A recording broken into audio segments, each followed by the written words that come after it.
Bonjour, me revoilà pour la seconde vidéo de la série « Comment manger selon nos besoins naturels avec le régime paléolithique ». Dans cette vidéo, je vais vous expliquer les changements du quotidien qu'implique ce régime. Nous verrons aussi ce qu'on peut manger et pour finir, je vous présenterai une journée type paléo pour vous aider à mieux visualiser. 12 changements du quotidien quand on devient paléo. Plus qu'un régime, devenir paléo, c'est un petit changement de vie et du quotidien. Vous allez perdre du poids. Bon, ce n'est pas vraiment le but du paléo, mais un effet bénéfique assez inévitable. Votre transit va aller très bien. Sans entrer dans les détails, vous ne rencontrerez plus de problèmes sur le trône. D'abord, vous allez perdre en énergie et vous sentir faible. Mais ça, c'est juste le temps de vous faire à votre changement d'alimentation qui réduit énormément les glucides, source habituelle de carburant pour le corps. Après quelques semaines, le régime paléo va entraîner un gain d'énergie et une diminution des moments de fatigue par rapport à ce dont vous aviez l'habitude. Vous allez forcément cuisiner et certainement aimer ça. En supprimant la facilité des plats industriels ou même des féculents, vous n'aurez d'autre choix que passer du temps à concocter de bons petits plats à partir d'aliments bruts. Et avec toutes les ressources en ligne et livres de cuisine paléo, la cuisine va vite devenir un terrain de jeu. Vous allez être incompris et devrez surtout vous improviser prof de nutrition. Un peu comme avec tout mode d'alimentation un peu alternatif, vegan, végétarien, keto, etc. La plupart des gens vont s'inquiéter à l'idée que vous ne mangiez plus de tout. Vous pourrez alors soit leur expliquer le pourquoi du comment du régime paléolithique, ou tout simplement leur dire que vous êtes en pleine santé et vous sentez mieux ainsi. Le petit déjeuner n'aura plus rien à voir avec vos habitudes passées. En particulier si vous avez grandi en France où le premier repas de la journée est 100% sucré. En étant paléo, on se réveille plutôt avec des restes de dîner ou une belle omelette. Vous allez enfin commencer la journée avec un repas qui tient au corps. Vous allez vous régaler.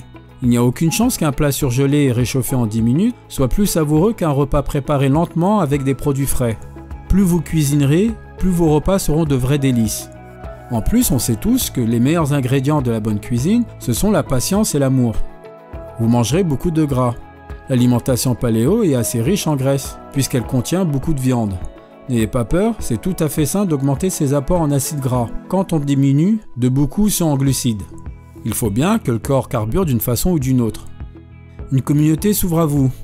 Que ça soit en ligne, à la salle de sport, à des événements spécialisés, vous allez rencontrer tout un tas de gens qui partagent votre mode d'alimentation.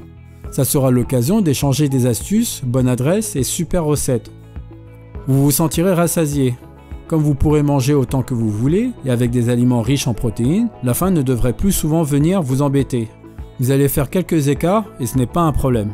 On grandit avec tout un tas de produits industriels terribles pour la santé, mais dont le goût va parfois vous manquer. Vous allez craquer et ce n'est pas si grave. Personne n'est parfait. La bonne nouvelle, c'est que la réaction de votre système digestif devrait vous passer l'envie de recommencer. Et pour finir, vos repas vont vous prendre beaucoup de temps.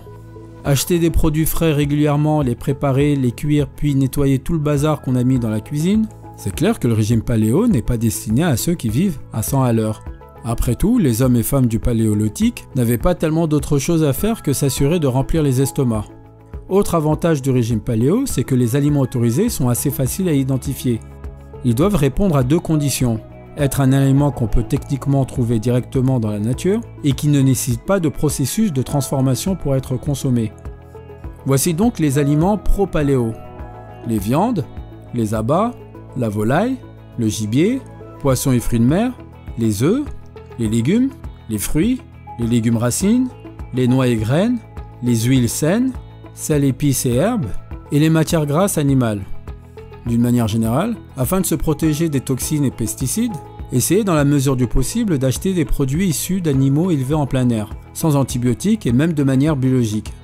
Pour les poissons, on privilégiera ceux sauvages, et pour les légumes, les options sans pesticides voire biologiques. Les aliments non paléo.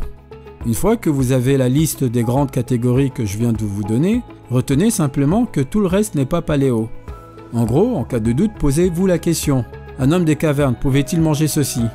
Bon, au cas où vous n'y connaissez pas masse sur l'âge de la pierre ancienne, voici quelques indications sur les interdits du régime.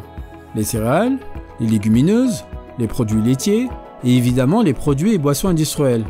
Cette liste vous surprend sûrement.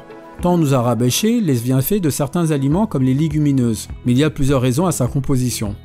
Les aliments de cette liste sont absents du régime paléo d'abord parce qu'ils n'étaient pas consommés avant l'avènement de l'agriculture. Ensuite, parce qu'il nécessite un long processus de préparation afin d'être digeste, voire sain. En principe, ce qu'on mange en étant paléo, on pourrait le manger cru, ce qui n'est clairement pas le cas du riz ou des lentilles. Bien sûr, tout dépend à quel point vous voulez suivre strictement le régime paléo de base. Certains intègrent un tout petit peu de produits laitiers ou de légumineuses à leur alimentation, et non, ce n'est pas dramatique. Menu d'une journée paléo type. Bien que je viens de vous lister les éléments autorisés et interdits, vous avez peut-être du mal à visualiser à quoi ressemble le quotidien de quelqu'un qui suit le régime paléolithique. Voici un exemple de journée type pro-paléo. Au petit déjeuner, des œufs brouillés aux épinards et un mélange de noix. Pour le déjeuner, salade de tomates et concombres, blanc de poulet grillé, courgettes grillées aux herbes de Provence et une orange. Une collation avec des tranches de pommes et beurre d'amande.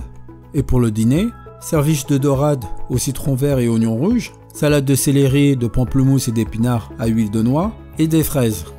Ce n'est qu'un exemple, sachant que vous vous doutez bien que les possibilités et combinaisons sont absolument infinies.